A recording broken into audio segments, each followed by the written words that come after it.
And we are live. Wow. Welcome to the show, John and Leah. Thank you so much for a bit of time tonight. And it's good. I've been looking forward to having a chat with you. And I always love conversations when I get to talk about music. So this is going to be a really great conversation. I already know it. So I'll start with an open question, really, as we all share this love of music together. Just where does both of your love of music come from? John, why don't you go first? Oh God, yeah. My love of music's been around for, since I was 12, 13. I started listening to weird Eurodance and techno stuff, and then one day found Kerrang magazine in a shop, started listening to rock music, recording stuff off the radio, and then just the passion builds and builds, and now it's pretty much 24/7 music. It's just been constant. It's just always been there. What about yourself, Leah? My mum would always buy me gig tickets when I was 13, 14, and she would take me to so many gigs. We go to 3 or 4 a month, and when I started from that age, it just built on that, and then that's when I realised that I wanted to put the gigs on. And stuff like that, so it kind of built on that, and I realised probably when I was 15 that it was the music side the business side, that I was more interested in, rather than performing and stuff. But I literally love every kind of music. I've always been into everything from Motown to indie stuff, so a variety. And your business, RB Music, you're more specifically focused on particular types of music, though, aren't you? So what sort of music do you focus the business around? I wouldn't say we really do specific music. Okay. We really sort of focus on good. There's a lot of agencies and management agencies our size that concentrate on metal and hardcore and stuff like that. We've kind of moved away. Bit more melody. Obviously Leah prefers. I'm a very twinkly indie person. Yeah. So I kind of bought that aspect. So there's a lot of softer stuff as well, isn't there? Yeah, it's kind of giving a chance for the softer guys. I mean, I've got a bit of a reputation for liking the heavy stuff. Whereas I'm scared of that. Quite often I listen to some quite chilled. It's literally we don't mind about genre. I've always said, there's no genres. It's good or bad. Yeah, definitely. And I think as well, there's some bands that we work with that aren't particularly my type of music, but because they're good at what they do, then I appreciate it, and I like to work with it. Do you know what I mean? We don't just specify to one kind of genre. How many bands are you sort of currently working with? And I know it sounds like there's different types of bands. We've literally only, in the main, we've only got the 3 at the moment. We've got a couple that we do the odd little project with, or the odd little help with. Yeah. I mean, some we've got a kind of, we'll keep an eye out for shows for them, but it's not an official relationship. I think our main is the 3 that I think you know quite well. So Bloodhounds, Reawaken, Delayed Departure. I think as well, because I do more of the PR and marketing side of stuff. I tend to do quite a lot of freelance stuff as well. So it will be based on whether it's a PR campaign for an EP or an album or a single, and work with bands on a campaign basis. So it can vary. Yeah, well, why don't we start from where your business started in the early days? I'd love to know how it all got set up. And then you could sit down for about 14 years of this. Yeah, and the baby.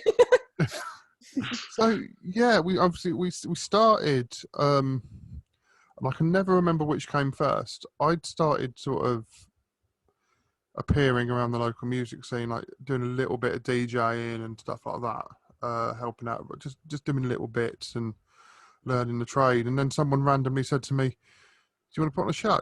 Because Basingstoke doesn't have much. Mm. I was like, no, I don't know. I'll do one. I'll help you out with one. We booked a little venue, the ex-servicemen's club in Basingstoke. So it was a back room of basically a British Legion. We put a ska punk band on called the Filaments, and with a glam band, because random. And we oversold it quite heavily. Wow. And it was such fun that I kind of got the bug. And yeah, that was 2004. 2004, so 16 years ago. 16 years. And I said I'd only ever do one show because I didn't think I'd have the time. And yeah, I think I've done, personally, I've put on about 1,000, it feels like. Wow. So Really? yeah, it just hurts. More, I think. It could be more, yeah. And then it went through putting shows on, did some shows in Reading, Southampton. Then got another weekly in Basingstoke, and just developed from there. Just basically doing small shows, trying to get Basingstoke going a bit. Then we started looking after a bar, which then Leah started putting shows on at that bar, and she joined us. And then, yeah, Leah joined us from the other company that she was putting. I kind of started something when I was at college with a couple of friends, and then we started putting the odd, like a monthly night on at Sanctuary, and that's when we kind of joined forces. I used to nabbed you. It's quite quick. Me. Yeah, I was like, yeah, just come over here. It's fine. And Leah, what part of the business do you look after more specifically? So it began with like management and like promotion stuff, but I'm more of like do PR and marketing. As much as I enjoy looking after bands, it's also like being their parent. I find, and I kind of wanted to focus more on the PR side, because that is more my kind of like speciality, with it being from whether it's just promoting the band as a full, running their social medias, campaigns for singles, EPs, albums, getting things like the distribution side as well. So we work closely with a distribution company called AWOL, and we to get all the music on streaming services and everything, and as well like Spotify playlisting, a range of things really.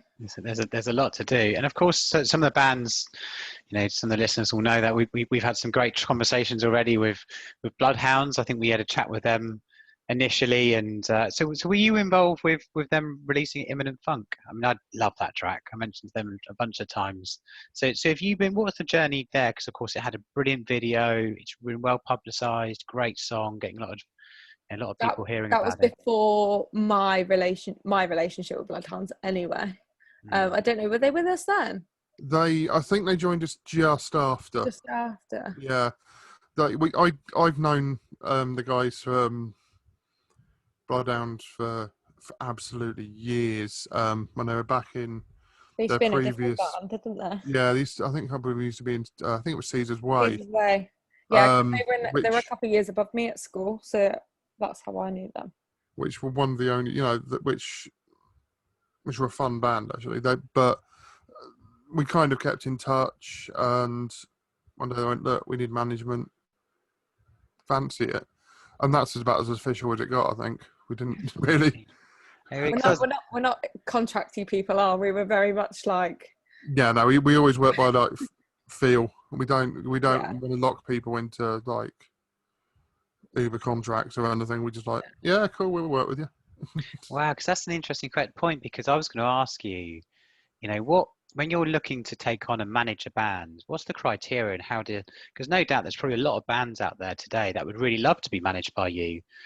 So it's interesting to understand, you like, because you kind of knew Bloodhounds already and maybe they had some reputation, you just thought, yeah, definitely, I'd love to work with you, no contract, let's just get on with it. But I mean, what do you normally, was it literally just that? It was just like, yeah, just we're ready, happy to do it. It's good tunes and good attitudes. Yeah, I don't think there's a criteria as such. I think it's more if we enjoy your music and enjoy what you're doing or see potential in you, then there's always a possibility. Like bands that I used to manage, I've come across when they played a random night at Sanctuary Stay, and I've gone, they did like a really good cover of a song that I really enjoyed and did a different twist on it, and then I thought, you've got potential, and then ended up working with them for like 2.5 years or something. Do you know what I mean? So it could literally, and the amount of growth from that time to that time, it's just potential. Yeah.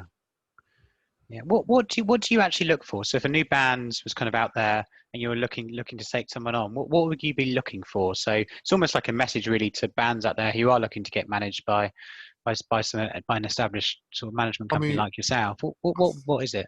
I think me and Leah work slightly differently. We both work by quite feel, as Leah just said about the potential. I'll make sure they've got tracks. I'll have a good listen. I've got to like the music, obviously. Or I've got to be able to see something like if they're really good at songwriting, or they just need to have something. But also, if a band messaged me out the blue, I asking that we're looking for management, can you help? I just usually send them back 2 or 3 questions. I'd ask them for a 3-year plan, and I ask them exactly what they think management is. And I literally base saying yes on the answers to those. And what are you looking for then? So if they're looking for, if they've got a 3-year plan, if they've got a plan, that's a bonus, because there's a realistic plan as well. Yeah. Not we want a headline at Wembley Stadium in a year's time. That's an objective. there's a lot of bands that exist to just play shows, and that's it. There's a lot of bands that release merch before they've even released a song.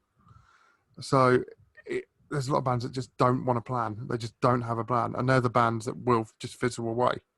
If a band gives us a 3-year plan, which is decent, they're serious. They care. They give a shit. And then let's talk about that, because it's kind of an interesting point. And specifically inside that plan, what are you hoping to see look like? Are you saying, we want to see that you're going to release 5 EPs this year or an album this year, and then there's going to be momentum to get to the second one, and we've got these gigs, or like what do you think? Because there's going to be a lot of people listening to this going, oh, you know what, we're a great band but we've got no plan, so where are we going? It's kind of an interesting point, really. You just need to set yourself a serious schedule, because there are so many bands around at the moment. It's getting yourself noticed, and that's what you've got to be willing to do. So it's not just the work we can do for you. We just take a lot of the hassle away from you. I say to all the bands that we work with, you have to put just as much effort in as we do, because it doesn't work unless they're putting the effort into. Because at the beginning, it's a lot of what you rely on is the people around you supporting you as well. So it takes a lot of commitment on both sides. Yeah, because you're not going to watch a band because of us. You might hear about a band because of us, but it's the band that matter. We're just the back. Same with promoting. We're just the background. I mean, you don't really go to many gigs, like many of the bigger gigs, like going, oh, they're putting that on, I'll go. Live Nation are putting this show on, we'll go and watch Biffy Clyro. You don't. So it is. It's difficult to explain. It's just, you get a feeling. You just know. Yeah, it's definitely a gut instinct kind of thing, isn't it? Yeah. And let's go with the second question in some respects, which you talked about, what is management? Because in some respects, I'm thinking that, if they've got a level of management from yourselves, it's going to give them more time to focus on creating great music, which ultimately is the key thing, right? They need to produce great songs, great lyrics, great riffs. They've got to produce great music. And then, of course, then you can do the parent part, which is getting it out there. But is that what band is that kind of how you define as management? How do you see it? I mean, it can be. It's it's so different depending on each band, because some bands need a little more need to be led a bit more. A bit more direction. I mean? Yeah. So sometimes they just need a bit more help and support, even like throughout like the recording stages and the writing stages and stuff. We still will have our input and say, that sounds good, we like this, we don't like this, or like we are still honest about it, and don't just go, oh yeah, that sounds great, when it doesn't sound great, and then go, oh yeah, we'll just promote that. Do you know what I mean? Yeah, I mean, I'll literally, if a band sends me I can say this, they've snuck it out a little bit. We had the Bloodhound album tracks through this week, fully mastered. Oh, brilliant. And now I have sat through literally second by second, just making sure there's nothing in there that you just go, oh, hello. Same with videos. I'll go through the video frame by frame and go, that bit there doesn't make sense. Also, that bit there's a bit of flickering. Even though we say that and we have our opinions on things, our bands do have complete creative freedom, don't they? And can do whatever they want. It's just because I think it's because of like I've got the sound engineering background as well, so I think that kind of helps, because we have a full background of everything. And obviously, well, as you might not know, RB isn't just us too. There's a lot of people behind the scenes that work with us. So there's a bigger support team than just us. I think as well, because we cover so many areas as well. Like, we don't just do, it's not just the management, it's like the PR and marketing as well. And we do the live events and we do the festival and stuff. So it's very much like because we cover all grounds, we can kind of see it from the different points of view. And obviously, as John said before, like with the sound engineering and stuff, like we did used to have a venue, and we used to run a venue, so we know exactly what to look for in those certain areas. What's the you mentioned that obviously the organisation's far bigger. What are the other roles? Who else is involved? And what's behind yourselves? Well, behind ourselves, it's good because of obviously the live side of it. We've got a lot of people that work with us on the live side. I mean, I'm trying to think if you've actually met any of them. Alex, you may have met at school meetings, and Sophie. We've mentioned Simon before. So Alex has been with me literally near enough since day one in all this. And he pretty much does everything. He's gone out and done photography for us. He's teched at live shows. He runs with Leah. He runs main stage at the festival. Sophie is just literally every live show we do, doing whatever we need. And her organisational skills are fabulous. And keeps us all in line. Even down, we got a lad called Phil. He does all our stagehand work. There's a couple of Jack, who does sound for us occasionally, and it just goes on because we've always needed a sort of big team behind us, because we were doing 200 shows a year.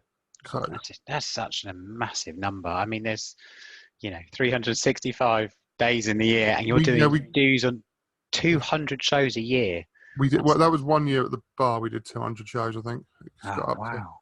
So it's just. Yeah. I mean, it's more than like one in 3 nights. Sorry, 2 and 3 nights. Well, yeah, because it was every 2 to 3 shows every weekend and extras. Yeah. And whatever else we had on. So yeah, it was a lot. I mean, that's a huge effort, isn't it? Really incredible. Every Friday and Saturday were like 100% set in stone, weren't they? And then we do most Sundays, and then a few during the week, and then it just never ended. It felt like it at the time. I'm really glad it slowed down a bit. So Felt like we just lived there half the time. Yeah, and we were doing shows at other venues at the same time. Yeah. Does So, it, when it's as busy as what you were discussing, then does it make a big, the fact that you both love it, you both love working in music, and you're clearly both very passionate about it, does that help having that underlying passion because you just want to make it great? Because it's I don't think really we do, I different. don't think we do it. Yeah. If we didn't have the passion, there was no way in hell we would have done that many shows. there's been a couple of times me and Leah have looked at, especially me and Alex, but me and Leah have, and we've just looked at each other and gone, why the fuck are we doing this? It's like, what are we doing? But no, he's got his passion. It's definitely not money. Well, But and the amount of times we've dipped into our own pockets to help a show out, or when we've been stuck in the crap, basically, we always pull ourselves out. So it's not, it is about passion. Otherwise, we wouldn't do that. Mm. Yeah, I think overarching that's the key thing. What it needs, doesn't it? Is to put in that time and energy, and also you're saying you're dipping into your own pockets to make things happen. It's got to have that foundation of you just really have huge levels of passion for what it is that you do, which is great to hear about. oh, definitely, yeah. It's 100%. It's all about. I just love hearing new bands. That's the thing. Mm. I'm always Finding new searching. bands to be excited about and hearing things that you think that's going to be big in 2 years' time or whatever else. Like, it's amazing. And it's even better when you're right as well. It's great when you're right. Yeah, told you so. But there's been a few Leah's told me. I've been going, no. Think of all the bands that used to play my nights back in the day. Look at them now. Go on, Nick. Can you name drop any? Well, my friends Miles, they played my 18th birthday party gig. Do you remember, John? I remember. And then they played Sanctuary a good few times. They played a couple of joiner shows for us in Southampton. I've been friends with them for years now, and tomorrow they release their debut album. Brilliant.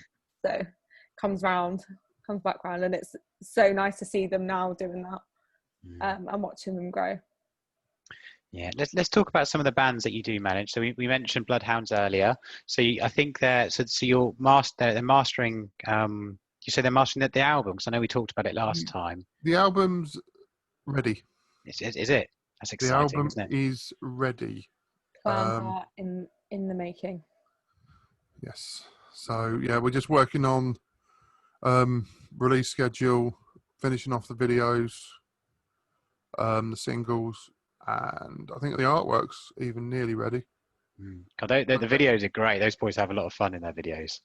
Yeah, the videos they've done for the album, they never let me know the plans, just in case. But no, they're really good. They're really good. They're really good fun.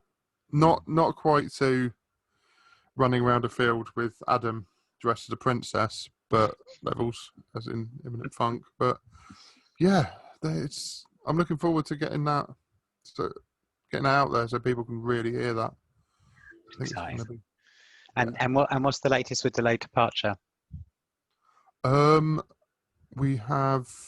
just recorded something for a cover for a project that we can't really talk about at the moment. It's a little private project of mine, little charity album that I'm planning. I can't say too much because what we're planning it for, they don't know. And I think they're in the studio next week. That's what they said. I'm so glad you listened to I want to say it's next week. It's either this week or next week or around this time. But they, over lockdown, we released the Reimagine sessions, which were different takes on songs they'd already released, which were amazing because every single track had something different. So it was like an acoustic version or a different take on the tracks, which went down pretty well.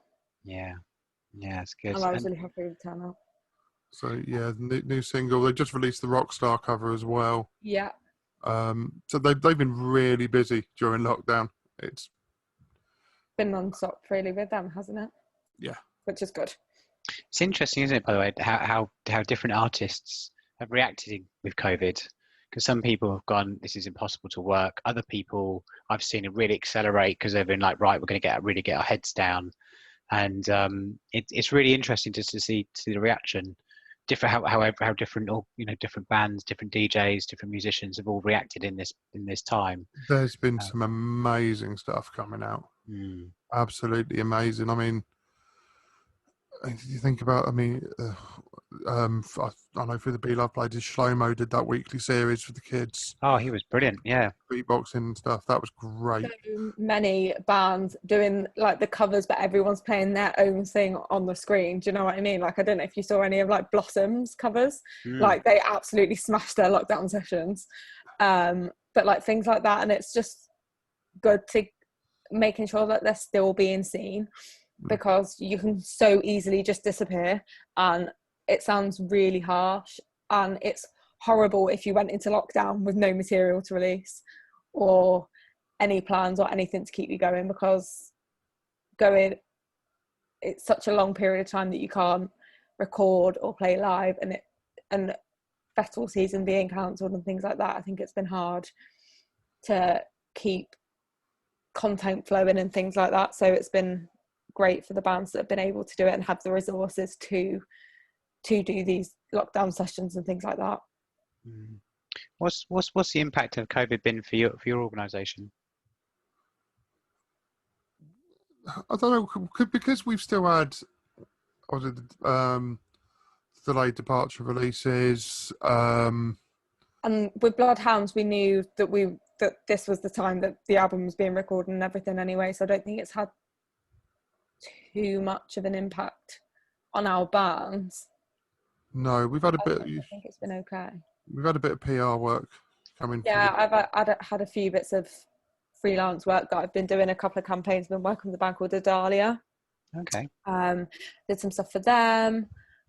Just doing bits and bobs really. So it's stayed fresh, and people are trying to, whilst they're in lockdown and not having to do their day jobs and things like that, people have cracked down and tried to get as much done as they can.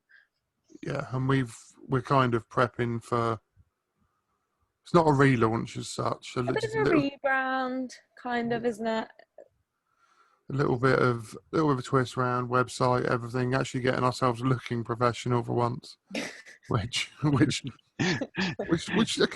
we should do eventually. I mean, John, it's 16 years. Well, but that's the thing, isn't it? We've got to keep it fresh, and I mean, we've only been RB like how long before we realised that our name was too offensive? Probably since the end of Sanctuary, I think. Probably, yeah. Around that time, we went, maybe we should probably do RB now rather than Rock Bitch. Oh, is that? Oh, I didn't realise that. I didn't realise you were you had a different name. What's wrong with Rock Bitch? I wasn't a fan. No, I might as well tell you the reason why we were called Rock Bitch. I haven't told anyone this for years. Once upon a time, I knew that getting a girl's name on me was a bad idea, so I went for a nickname instead. And then we split up just before I did the gigs, and I was like, oh, I got his name tattooed on me, I might as well use it. And that's how it happened. Do you know what? I never knew that. Oh, that is brilliant. The actual original, if you've ever find our original logo, which is like a weird tribal demon thing with the word Rock Bitch underneath it, that's actually my whole back tattoo. Wow, that's because amazing. I need it. I need to use this for something, because it's awful. And how funny from that logo to what the new logo started to look like. How times have changed. And, yeah, and it was difficult because we never thought it would go anywhere, and then we were kind of known, and people knew us for gigs. People knew all over for shows because we were doing American bands, and we got to a good touring level, and we were like, we can't get rid of it. We can't. We've got no way of starting again. But then when the venue slowed down, we were just like, let's do it. It's I think it's just kind of the time to cross it over. Like, we've still not got rid of it as such. It's still there. It's still the RB. So we've not got rid of it. We're still. I actually I never had no idea what RB ever stood for, and I was going to ask you that, but obviously you've answered that in the fact it used to be Rock Bitch. there is the other And problem associated with Rock Bitch. There was a band called Rock Bitch, which we didn't really know about when it started. And they're quite a trying to think of the best way to put this. They're a performance band who have very loose morals. Let's put it that way. Yeah, I think they're going to get a few Googles after this. They're basically a French sex band who used to throw out a golden condom to the crowd. Wow. Yeah. Which is why occasionally, if you look in our spam messages, you've got some really dodgy messages from German fans thinking that we're them. Which is why I was quite glad that we changed to RB in the end, because they slowly stopped. Oh, that's hilarious. It's hilarious. So you've got this tattoo on your back as we speak. Yeah, they don't go anywhere. I think it's still there. They stick around. They stay there as we speak. Yeah, it's Yeah, too literal there, wasn't I? But I can't believe you got that tattoo. It's hilarious. Brilliant. Yeah, I was because I was young. I was about 26, but yeah, it's thankfully I've got a bit more sensible with tattoos since then. But yeah, yeah. Just. And the other band, of course, that I've spoken to is Reawaken. Really enjoyed chatting to them, and they've got an interesting old journey in the fact of course they've had a few different band members throughout the years, and they've obviously Miranda joined. I'm going to say 12 months ago, I think it was 18 months ago. Just over 12 months ago, I think. Yeah, 12 months ago, and of course that's completely changed the sound of the band in some respects, and love her voice. I think it's really incredible. I know my sister's a big fan, and yeah, it's just so it'd be great to hear from you. How long have you been looking after Reawaken? They were the first. They just changed. When they were Spindlefish, it was towards the end of them time. They just started to change to Reawaken, and they came down, introduced us to Meg. Oh no, in fact, I think I'd been looking after them for about 4 months before I met Meg, because I knew the guys from the old band, and they were just incredible. They had some great tunes because they were like pop punk before, and it was just a different sound, and they were willing to really change everything. Because they just wanted to write music they loved, and yeah, we just went. Again, it was kind of I knew them already. I knew they were good guys. They played a couple of shows for me. They played the festival as Spindlefish, and I was like, yeah, this is a no-brainer. And especially when I heard the old singer's voice, I was like, yeah, that's a weapon. So, and then through obviously the change of singer, we just kept going. Miranda's great, really good attitude, really good voice, absolute machine with writing songs. And yeah, it's just been great. When you said that's an interesting point, you said about that they were willing to change everything. Do you think sort of in the music industry that sometimes is just required to almost to reinvent yourself? You always hear that, we've been reinvented in some respects. Do you feel like sometimes that is required, and you need to go in a slightly different direction with different branding, different sounds, and sometimes. Sometimes. I say it's a 50-50 thing. I've seen it work. I've seen it fail. And it really can go one of two ways. It's kind of if you get to a certain point and you're doing well, but you're not quite going above, like stepping above.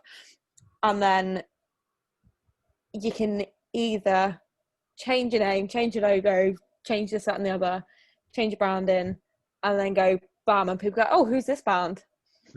Or they'll forget that you're still them. Do you know what I mean? Like, they'll forget that you're still the former band. It's just a new name and stuff like that. So it can work. Sometimes it doesn't work. Yeah. Were you involved in that process and part of your management as they were going from Reawaken? Were going, Spindlefish originally, and they were changed into Reawaken with some new branding, with a new sound. But were you involved at all in that process? I think I was even I was involved at the stage they were changing the name and choosing the name. So yeah, right from the beginning. The image and look was already decided. I think the music was already, they knew what they wanted to do. So it was just getting them ready for that, for the first EP they released, the first tunes they released, and when we just went from there, it was pretty simple. I mean, I think I've still got the old group it was all in. But yeah, it was just like, what about this name? Okay. I don't like rebranding and finding a new band name is one of the most frustrating, hardest things in the world. Trying to find a name that you all agree on and that's going to stand out and isn't the same as another band's name or some random company that sells stupid things online. It's so hard to do it. So when you find it and it works, yeah, and it's the number of repeated band names as well. Nowadays, it's like, oh, you're not that band. You're a new band. What? It's just every there's quite a lot of bands with the same kind of names, just round the wrong way, or just one word different, or it's. Well, yeah. I mean, I think we use an example of a band that I think you've talked to, Si, Abandoned Ship. Oh yes, Abandoned Ship. I know them very well. Clayton's a good friend of mine. We're kind of connected in terms of sort of family and everything. But I also love their music. Really, 10 years ago, I used to love a punk band called Abandoned Ship, punk hardcore band, who toured the country quite a lot. So I was like, if I didn't know them, I'd be really confused. I'd be like, yes, they're back. But yeah, it's name. I was going to say name is important, but I think with some of the band names we've seen over the years, it's just some band names are like, what on earth are you thinking? And others, I think it's just good to keep it short, sharp, and memorable. That's the thing. You need something that's going to stick in people's heads, but for all the right reasons. Is that a conscious decision that bands could go for? Because some of them just jokingly went, yeah, we had a beer and we named it one night, and But that's how some of the best band names work. And but then of course it has to relate into the social side of it, the marketing, getting the name out there and making sure it's catchy and memorable. And but sometimes it could be quite like you said, a bit of an effort to try and get that name right. Do you think bands spend enough time on it? I mean, it depends. Sometimes it will take months and months and months to think of a good name, and then even still one of you will go, I'm not quite sure. And then it will take for you to then release it all. And then it's like, I used to work with a band called Grafted, and we rebranded and became Citrus, and I couldn't see it until I saw the logo, and I didn't like it until I saw the logo, and I thought, no, it's too obvious, this, that and the other, because they're jingly indie music. But it when the branding happened and the logo and everything, it worked. So, but that took us forever to come up with. And as you say, some band names are drunken nights in the pub that you come up with them. So, well, yeah, my old band, we had to change our name because we were called Ashes, and we had sort of an indie bands. Just literally you've got to change. They were signed. You've got to change, and that was the hardest because we'd already got a little bit of a following. And that's the hardest thing when someone changing the name. We didn't have a massive following. It's just local, and people suffered us more than other locals, I think, for no reason. And changing the name was just the hardest. We went through 50, 60 names. Really? Yeah. And then you end up trying to you're just rewording the same word, and then you're adding things to it, and then you just end up in a circle, and you're like, I'm not getting anywhere, and then eventually you just find the one. So pick an object, add an S, pluralize everything. Wow. We should talk through the music industry just in a bit more sort of generally in some respects. Like 16 years ago, when you set it up with that solitary gig in some respect, which you kind of did as a favor, all the way through to now, nearly 1,000 gigs later, and then of course now you've got the whole world is really different to how it was in music 16 years ago, because of course you're getting signed, you're releasing physical music back then as well, you're giving out CD. It's just completely different. What's that transition been like in that 15, 16 years? What have you seen? How have you seen that the industry change? And also, Leah, and it's in some respects relates to you, and the huge and significant rise of social media. John, how have you seen that rise? That transition all that time. It's the main change is it's been harder to get people out. It's been harder to persuade people to see an unknown band. It's just been. Especially like with live shows, our shows always used to be people would turn up for every band, no matter who they were, and have a party. Now it's like you've got a sold out show and you're wondering where everyone is, and they turn up 3 minutes for the headliner. So there is that change. I find it's also bands grow really quickly, and then they're more pressured to release quickly again because it's so easy to forget about a band.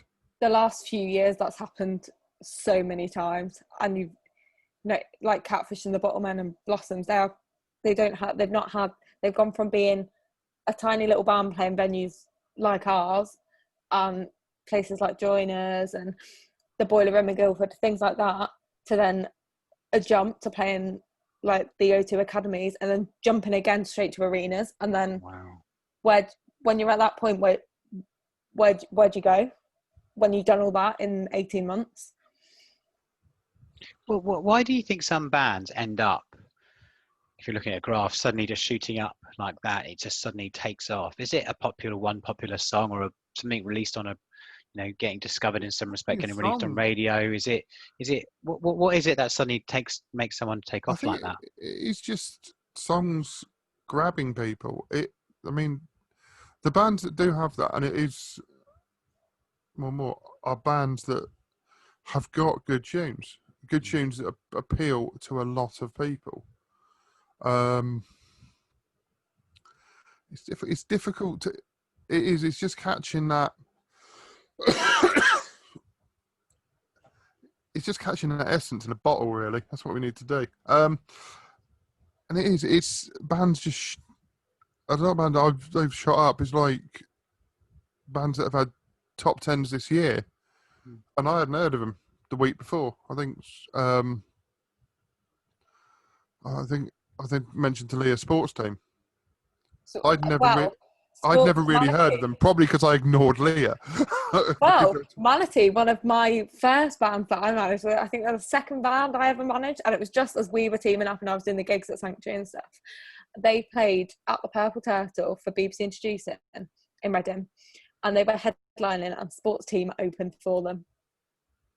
And wow. Then I saw the name, and I was like, no, surely not. And then I looked, and I was like, oh my god, it is. And then now look at them. Then number 2, they got 2 album chart. Yeah, that was, and there was even like Lewis Capaldi, and that was trying to get them to number 1. Like it was mental. I think as well. I think a big what plays a big part in it is social media and targeted ads.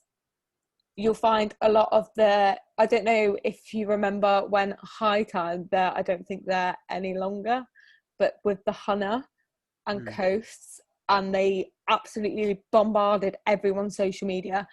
You wouldn't have to press anything and it would just pop up, and it was everywhere, all over your feeds. The amount of money they must have thrown in to targeted ads and sponsored ads was mental, and everybody knew about them. And even though they weren't massive bands on the radio or whatever, they were headlining Brixton Academy and things like that. So it's just like, yeah, they could take, it's a completely different world. They missed a couple of levels because of the social media advertising. It's That's like interesting. If you think, I'm trying to remember when they played 14 years ago. We had Enter Shikari play Basingstoke, and they got to their size by playing any show, any night, anywhere, and just started picking up a fan base. Same with Frank Turner. He played millions of dive bars and just grew and grew and grew. And that doesn't really happen that much anymore. The band will just get picked up by social. It's a shame because I think that's why the live side of it suffers a little bit. On the smaller venues, and that's why the independent venues are now struggling. Yeah. Which is sad. That's interesting because my perception was always, you know, you're a band, you've got a gig as much as you can. I think, I can't remember who was talking about it before, one of the band, maybe Delayed Departure, and they were like, you know, we know that we're set up, we're gonna have to do a lot of gigs, we're gonna go around the country, you know, we need to be prepared for that, and kind of that's maybe the journey that they need to go on. But you're almost saying that in some respects, but some other bands are purely focusing on the social media route, and actually that's what's taking them forward. Because I actually think the music that I've been listening to, including Abandon Ship as well, you can pick any one of their songs from one of their albums, and they all would sound normal to be on the radio. They're all, you know, I really love Bloodhound. They're the sort of band that I sort of listen to, and Funk's probably one of my favourite tracks. Then you've got a lot of stuff from Abandoned Ship that I would listen to. Reawaken, you know, they're really like Evanescence in terms of their sound. I think that sound is still there. Delayed Departure got some great stuff. I could see all of that in the top 40 quite comfortably. It's also luck. It's also the right eyes, getting the right eyes on you, which is partly our job. It's our job to get these bands seen by other people. Obviously, you've got to have the music to carry it, but I prefer my bands to work the old school way, playing as many gigs as they can, building a cult following, the two men and his dog, going out with bigger bands on tours as the support act, because you'll get a couple of bands that people will night who will go, I like them, they were cool. So, and I said, well, and then it will work. I mean, you see, I think the UK is waking back up to rock music again, rock and indie music.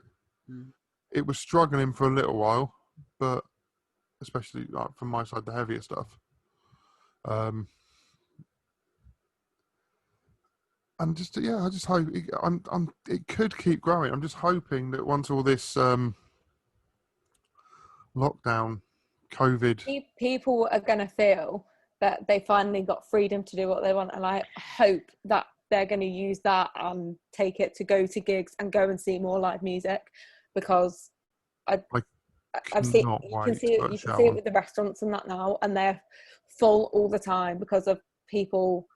That's the one thing people are allowed to do without having to wear a mask and things like that. So as soon as these things start opening up, it will be so much. I think it will come back bigger and better. I think it will. I completely agree with you, because I think everyone's been so repressed. I think it's repressed. I've been so held back because of everything that's happened, and you know, people who love music, then you look forward to festivals, and you know, we're going to miss that. You know, everyone's looking forward to festivals and things. So I think as it comes back in, and gigs do start happening again, and I don't know when it's going to be, if it is kind of close to the autumn or winter. But I think you will find people are going to be flooding back because they're going to really go, God, we missed this. I think sensibly, obviously a lot of places are doing the outdoor shows at the moment, like beer gardens and stuff. There's a few shows going on. I think sensibly for most places, you're looking at the new year at best. Because once we open the venues, that's the other thing. People thinking, oh, we can get straight on with it. I like to have 8 weeks between having booked a show and doing the show.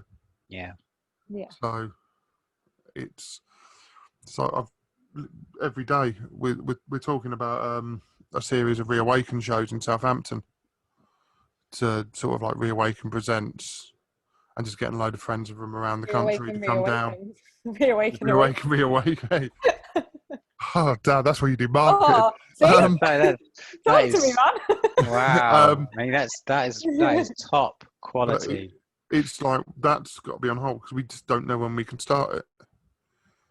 But yeah, we need at least 8 to 10 weeks before we can even start. Yeah, of course. Like, we were just talking about the journey over those 16 years a second, and Leah, just to sort of touch on the social media side of things, and we've sort of been peppering that into the conversation throughout the chat today. That rise of social media, some bands seem to love it, some bands don't really like it because of things like Spotify, and it's great because you get your new music out there, but kind of it is detrimental in terms of sales, some of the CD sales, etc. I mean, what's your view? How has social media over the last sort of 5 years, it's really been huge, probably far longer than that now, probably 10. But like, what's your view now? Obviously, is this a great business tool, or is this actually an enabler? What's your view? Social media is an amazing tool for bands to get your name out there. It's so much easier to push music now than it was 15 years ago, say, because you're not just handing out CDs. You can send people a link straight away. You don't even have to send people a link. It will pop up on their news feeds like that, and if they like certain things, it'll pop up. It's like if you search something in Google and then bam, things start popping up on your Facebook ads. Like, it is mental, and it's quite scary really how quickly it's grown, but I think it is amazing. And like before, like we were saying, how people aren't going to see new bands as much, I think another thing that comes into that is because of Spotify and playlisting,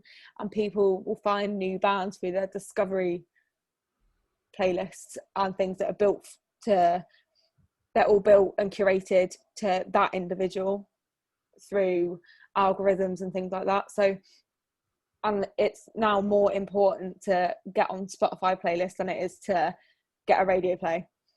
And it's mad that that's what's happened, but that has, and we have to move on with that, and we have to evolve with it. So I don't think it's a bad thing. It's what's happening now, and it's what's going to continue to happen, and it's only going to become more interactive. Bands can interact with their fans a lot easier. You can do live sessions, which we've done a couple of times with Delayed Departure as well, doing Q&As, and it is an amazing tool to interact with people. It's like when bands have been doing Zoom parties or over lockdown and things, like, it's just a way to keep people involved all the time, because if we went into lockdown and didn't have all this, then nobody would know what was happening with bands, what was going on. They wouldn't be able to show new music, they wouldn't be able to do this, that and the other. So now I know it's crap when it comes to it with, okay, we're not selling physical albums anymore, CDs. Like, I would never, I don't encourage bands to go and make 1,000 CDs because you're going to sit on them forever. But we have to move with the times. So you just something you just said there in regards to Spotify and the algorithm, and just, I know it's a very specific point, but like, I just thought it was really interesting what you said, which is if it gets picked up and then so your song can get picked up and then put into other playlists. Yeah. And that's what then it can make it very popular. So what can happen is you say you like a band, then their related artists will then feed into your discovery playlists. Every week you get release radars and things like that, and they're all specific to you. Whether you generically listen to heavy rock, then it will be heavy rock stuff. If you listen to indie stuff, it will be indie stuff. It's such like a wide, right? I think if you listen to really pop stuff, it's going to be pop stuff. So it is very clever. Mine's an absolute mess. I've just had that in. Mine just. Do you know what? I've not looked at mine whenever. Like the amount of random stuff I listen to, like even if you think about it, if you have like a party playlist on and you've got all the old classics on, you've got no idea what's going to come up on your thing. But it is the best way to feed new music through at the minute, because it is so bad. I used to go to 3 or 4 gigs a week when I was 18, 19, and now I don't get to do that. Well, we all grow up and we all have to work and things, and so I don't get to do it as much. I'm not a student, so that doesn't help. But to find new music, it's so much easier to do because you can find it online, and it's so much more available, which I think is so important. And as well, like, fight for a band to when you release a song, it is so important, and this is one bit of advice I give to every band, it's so important to get as many streams as you can within the first 48 hours, because Spotify picks up on that, and if you get them, you are more likely you've got a more increased chance of getting onto their official playlists. And we've seen it happen a couple of times with a couple of our bands. It's happened with Delayed Departure. It's happened with Citrus when I worked with them. And when you do, and you get on those playlists, your streams go through the roof. Interesting. But getting on them is the hard challenge in the first place. But that's why we work with AWOL distribution, because when you upload your track to them for them to then distribute throughout the streaming services, they pitch it to Spotify and things like that to help with that. When you say they pitch it, what do you mean? How do they sort of communicate with Spotify? What's that? I couldn't tell you exactly, because it's going to be so many different robotic things and analytics and things like that, but it filters into like bands and things like that, and different. I can't explain it because that's it's okay. completely I'm so interested in the detail, because these tools like Spotify and everything else are so complicated, and they're so intelligently built, because of course there's a huge algorithm that sits at the back. If you think of the hundreds of millions of people that use Spotify now, it's just so interesting that how you get sent music that you like. And of course, I listen for everything from house to ends up being, when we have our family parties, to Motown, to rock music, to indie, to everything. I mean, it's completely all over the place. It's just interesting to see how it all works. I refused to use Spotify for so long.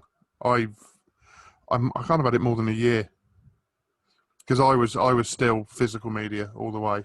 It took me a couple of years to get into it. Yeah, I was like, no, this is the devil. I can't use it. And at first it was, but now it has to. And to be honest, I only started using it because I've got no space left. Well, space is a challenge. I know when I changed my car about 5 years ago, and that car I bought doesn't have a CD player. And my wife's just bought a new car, doesn't have a CD player. So it's just like, that's when I used to have lots of a big CD case, and then I'd change CDs and all that sort of stuff, and enjoy the music. But you've just seen John's collection in this car. See the collection in the house. Random. That's the thing with technology, it moves on, and with Bluetooth and just how you can just consume music now, it's just so much simpler. Of course, on your iPhone, that wasn't there years and years and years ago. So of course, CD back then was quite a modern technology, but of course it all moves on 10 years later. It's good. like vinyl's come back around, and it's like a nostalgia thing, isn't it, as well? Like, but people are bringing it back, and it's only going to be in stops and starts, but it's still around. I think vinyl's definitely got that, because vinyl feels authentic. Yeah. You know, a lot of DJs I watch, they often come back, they bring back their 1210s and they'll play on them, because it just shows that they really understand the music and the roots. And it's a good bit of merchandise as well. Like, if you go to a gig and you come back with the vinyl, it's so much better than coming back with like a badge. Well, yeah, I mean, I've actually bought some vinyl recently. I just, not much, but I bought the Definitely Maybe album just because I thought it was cool. Because I was like, I just really wanted it, because that was one of my first albums I fell in love with many years ago. And I was like, oh, but I can have it on vinyl. Yeah, that's cool. I'll have that. Yeah, I try. I just can't. I see so much vinyl that I want. But as I say, the CDs have taken over my entire. I think actually the view you've got behind is probably the only part of my room without CDs piled up. John, you're going to have to end up going for a digital transformation somewhere. It's going to be a painful journey. No, I've got my collection up to stupid numbers. I can't get go of it. Yeah, 3,500. So wow. Yeah, so I've got, you know, that shows the passion, really. Well, but I think one thing, just before we close, is one thing we definitely have to talk about is Be Love, because what I've been going to the Basingstoke Festival for a lot of years now, and only recently, of course, I started joining you in some of the arranging and organisation of it all. But of course, it was cancelled this year, which is a real shame.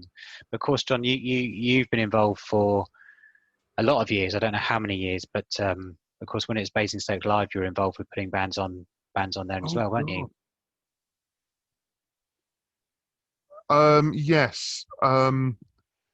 This would have been my 8th or 9th year. Wow, that's a lot of years, isn't it? I think. I think this is my 4th. Yeah, and I'd done it 5 years before you, because the year before I nearly got banned. Of course. No, that was the year before that. Yeah. So that's a lot of years, isn't it? How have you seen that festival grow and change over the years? And of course, in the last couple of years, it's become Be Love, so it's changed its branding. But from the very beginning,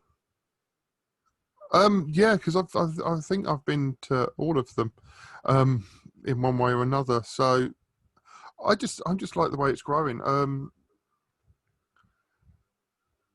You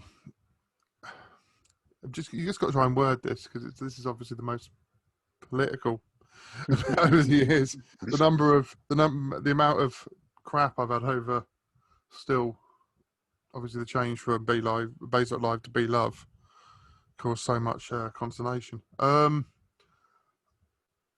It has grown. I think it's a wonderful beast now. I love the festival. I think that's the main thing. It's got the greatest balance of local and some really good acts. I mean, the acts that we had booked for this year, I mean, I'm heartbroken. we're both. We work so hard. And the lineup, in the Amp Stage lineup, that it didn't even get released, was incredible. But over the years, it's given us a chance to get some bands playing festivals that, like, the locals wouldn't have had a chance to play a festival around here, and that's the most important thing. And to see, especially since we've taken it over, to have some of the top locals play under some good headliners has just been wonderful to watch.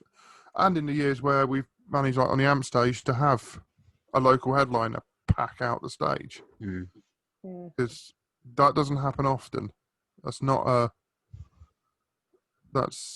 something. It's got to be something special, like playing the main stage. It's got to be a special thing. It can't just be, oh, you're playing the main. It's got to be something to aim for. And I think that's the main change we got now. It's It's a special little festival. I love it so much because now I live up north and I live in Liverpool, and it's my like homecoming every year. That's the one weekend that I come back home and that I get to. She demands a throne. She wants like, to be walked through by Sherpas. The Queen is back.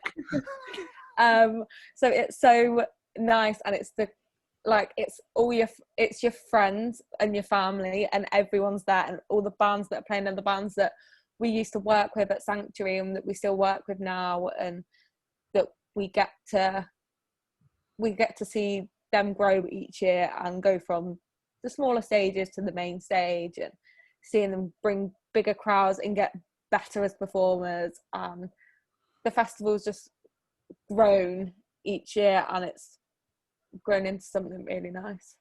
Yeah, well, I mean, I never some, allowed after it, so you know, we were, you know, we never thought we had a chance of putting a stage on. We never thought we'd be allowed to bring our live shows to something like that, because we were always seen as the, obviously this is before Leo again, we were always seen as the guys doing the heavy, insane mosh pit filled shows, and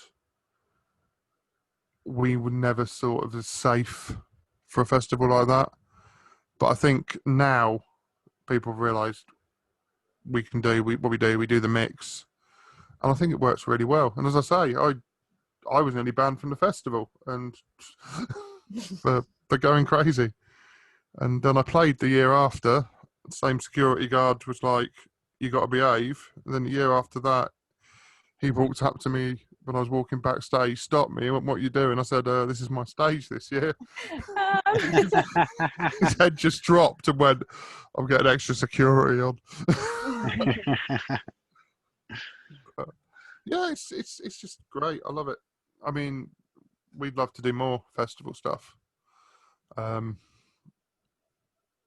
think that's one of our main aims is to try and book some more festivals and do some more booking, because that's really, yeah, it's really something. Probably nearer your way. So yeah, yeah, I'd love to do something up here for sure.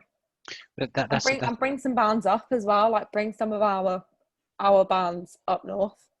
Be amazing.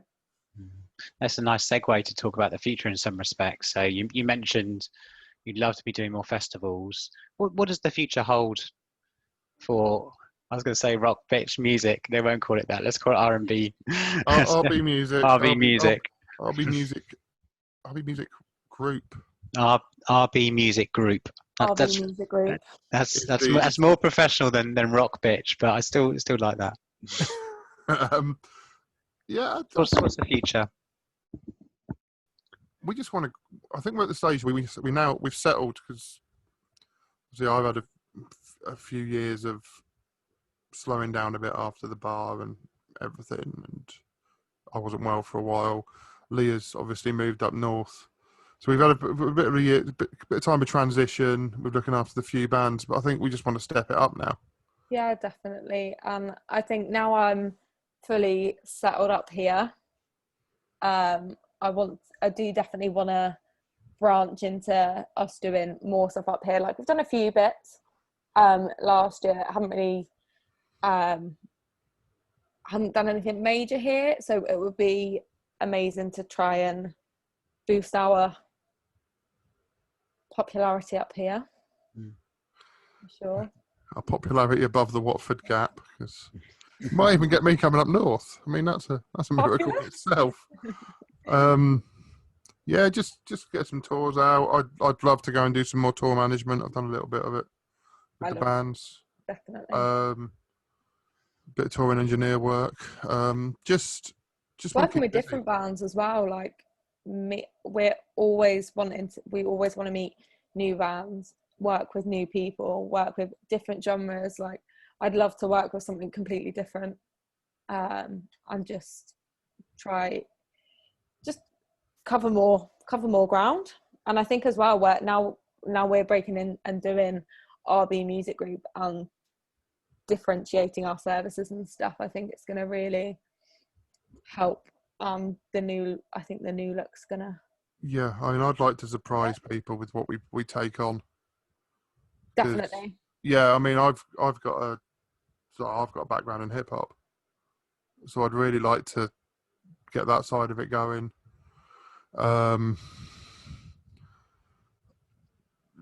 Sort of maybe some dancey stuff. Yeah. I want some kind of like funky dance, like Tom Misch style of stuff, like soul, that kind of thing. I think that would be fun. Oh yeah, some I love definitely that some soul stuff. type stuff. It'd be amazing. Just sort of the people that don't get spoken about as much, the people that are bubbling under the radar. We just want to find good acts and acts that we can enjoy and just keep going. Because as I say, even though I've done 16 years, I'm definitely not planning on stopping yet. I think Leah would let me. I've got some catching up to do. Yeah, if I stop for a bit, if you catch up, I'll join when I'm 60. I think that's the thing with your passion project is that, why would you want to stop when you're doing something you really love and enjoy? And that's what's clearly driven you to put on over 1,000 shows, and clearly driven you to, when it's hard, you just keep going because it's something that you love doing. Oh, the amount of money and time that we've put into this. I don't want to think about. I mean, I remember the 4-figure losses from shows and stuff, but it's part of the job. They're hard. Yeah. But we move on. Yeah. But we move on, and we. But yeah, we just like put ourselves down and went on to the next one, and that's what we do. Love it. Which is, I think mad in itself. We may not say that on a Sunday evening after the festival when we died for the whole entire weekend. No, all I usually say is after that, and then we're like, right, I'm alive again. pizza. Food, bed. As everyone else is going to the pub, you'll see me like sprinting home to Yeah. I don't do after parties. Brilliant. Well, it's been a real pleasure in chatting with you tonight. So thank you so much for your time. It's been a real, it's been a real eye opener really, just to really understand what it's like from your perspective to manage bands, to look after them, to be their parent as you suggest, and see kind of the opportunity these bands have got of working with people like yourself that are so experienced. And the bands that you've got on your roster, the ones I've spoken to, of course, they're incredible. So you've got really good, those 3 bands are really, really excellent. I'm really excited to see who comes on to work with you next. We've got there's a couple that we were going to take on just before COVID, so that might happen. We had that one a few weeks ago there's one I really like that we're going to chase up on, maybe some PR work. So yeah, we've got some stuff in the pipeline, hopefully. That's good. It's a good cliffhanger to close us on. So hopefully on social media, Leah, we'll get to find out about who these new artists are going to be coming to joining you soon. Definitely. Okay. Well, thank you so much for your time tonight. It's been a real pleasure in chatting to you. It's been great. No worries. Thank you. All right. Thanks, John. Thanks, Leah. Take care. Have a good evening. Bye. Bye then.